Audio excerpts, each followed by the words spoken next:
Hi, welcome to HardReset.Info channel.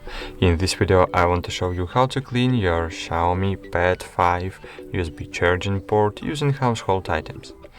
So remember, never use metal objects to clean the connector, so as not to damage the moisture protection and the charging mechanism itself. I suggest you use an old toothbrush which you no longer use.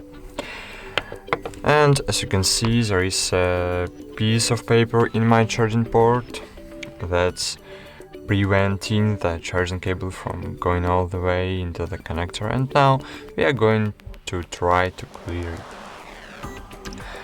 So first, take the brush in your hand and insert one part of the brush in the charging port and try to pry the piece of paper out, and that's all. Thank you for watching, like this video, subscribe to our channel, and bye! See you!